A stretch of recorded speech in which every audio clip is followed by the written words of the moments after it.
All right, thank you, Paul. Um, Good afternoon, everyone. Thank you for attending. I and some other owners have taken a big, deep dive into the lift situation at Admiralty Towers 2, following the vote at the last EGM to modernize the lifts all in one go. And I think that the committee did admit to not being forward with enough information, and I thought the forum they held was a very, very good idea. Hello, Jillian and Paul, come in. Anyway, the material that was given to owners certainly didn't, I believe, take into account a few things like our natural strengths as a building. The lift capacity, we have tremendous lift capacity in this building. So I hope today I can make the case that we have sufficient lift capacity to not worry about doing them right now. I believe we can safely extend the lift cycle because our lifts are so lightly used compared to other buildings in the precinct.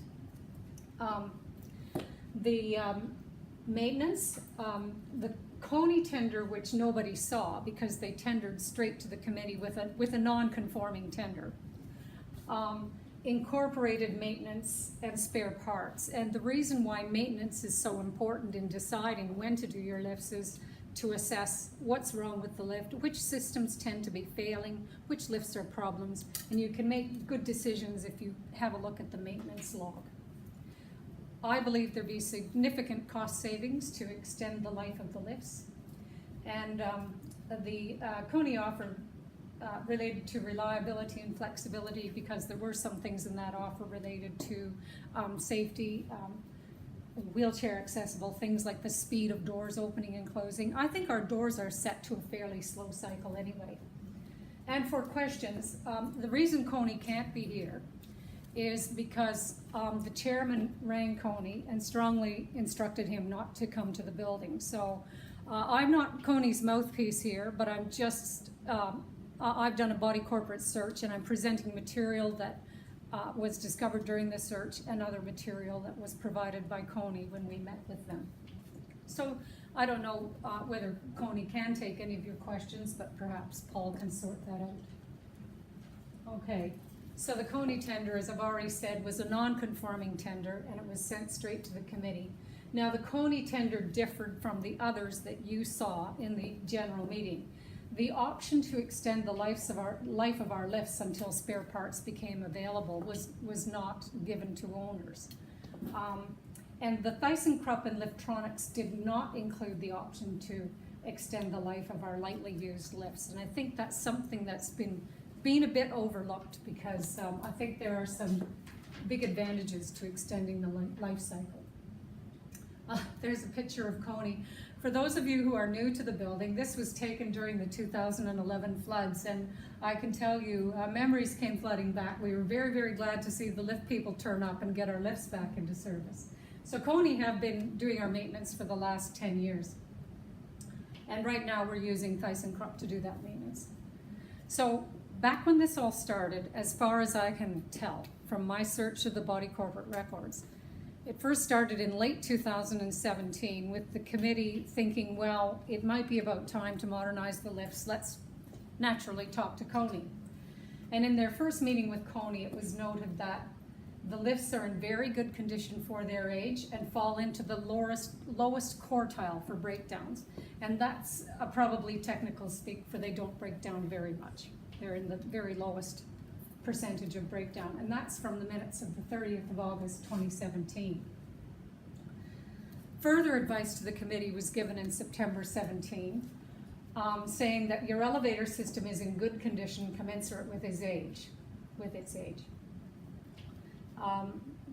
Proud to providing you ongoing service and work closely with you over the next few years to help you future-proof your system. So Coney had every reason in the world to say, you beauty, we can modernize the lifts now. Let's tell the committee they've got to move now, and they didn't, because I believe they're a responsible company. Their advice to the committee back in 2017 was cautious. And Coney said in the short term, we recommend budgeting for items such as landing and car signalization to protect yourself from spare parts supply and obsolescence. And the longer term outlook would be to budget for new machines and controllers. The controllers being the brains of the system, to maintain a high level of service and reliability. So that was September 2017. Now, somewhere in this time frame, the committee decided to get a consultant. Now, I've done a search of the body corporate records, and I cannot find a minute where the committee talked to any other consultants. Now, I don't know, committee members may be able to clarify that for me, but nor was there a minute determining that they would hire Brian Fulcher of the ILC consultant. So there was no way of knowing when exactly the committee decided to do this. But anyway, that's a side note. Back to the first point I made about the lift capacity. Now, we are spoiled rotten in this building. We have superior capacity to all other high-rise buildings in the precinct. And this means shorter waiting times, less wear, and longer life. If one or two lifts get out of service in this building, we still enjoy similar capacity to other buildings like the Marriott, where President Obama stayed. You know, so we could have two lifts out and be still as well off as the Marriott. So now, this is my, this is Paul Kieran's brainchild and my adjustment. You'll see from this graphical representation that there are 3 colored bars in each group, and each group represents a building. This is Aurora, this is Spire, this is River Place, Marriott, 44 Queen, Skyline, Willara, Admiralty Keys, Admiralty 2 all up, and Admiralty 2 high rise. Now, what's so exciting about that, Ruth, you may well ask? Well, this blue bar is the number of units per lift. So in Aurora, the blue bar is when all lifts are in service. So in Aurora, when all lifts are in service, each lift services 96 units. If you compare that to Admiralty Keys, each lift services 43 units. So can you see that the lifts that service less number of units work a lot less hard? They do a lot less trips. They're used more lightly. So, and again, in Spire, there's 85 units that are required to be serviced by each lift. In the Marriott, 89 units to be serviced by each lift, and so on. The high rise only has 23 units serviced by each lift, which means that that lift really does not work that hard at all. And that means there is a strong possibility that we can extend the time life cycle of these lifts and save significant money. Now, this benchmark here is about the average, about 76 units per lift in this swag of buildings. And what you'll see is these red and green bars are 1 lift out and 2 lifts out. So with 1 lift out, the high rise would still enjoy similar service, well below the benchmark for other buildings in the precinct. And with 2 lifts out, the high rise would not experience any more than with Skyline or the Marriott, oh sorry, not the Marriott, or the 443 Queen.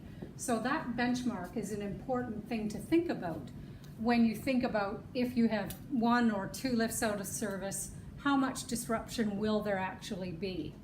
I've actually taken to timing the lift when it's due to come, and I wait no longer than 30 seconds for a lift. I've never thought about these things before, but there you go. So, and Donna, you might well use this with people who want to buy in here. See this. and credit it to Paul Kieran, please. So does anybody have any questions about what is pictured here? No. All right. So, oh yes.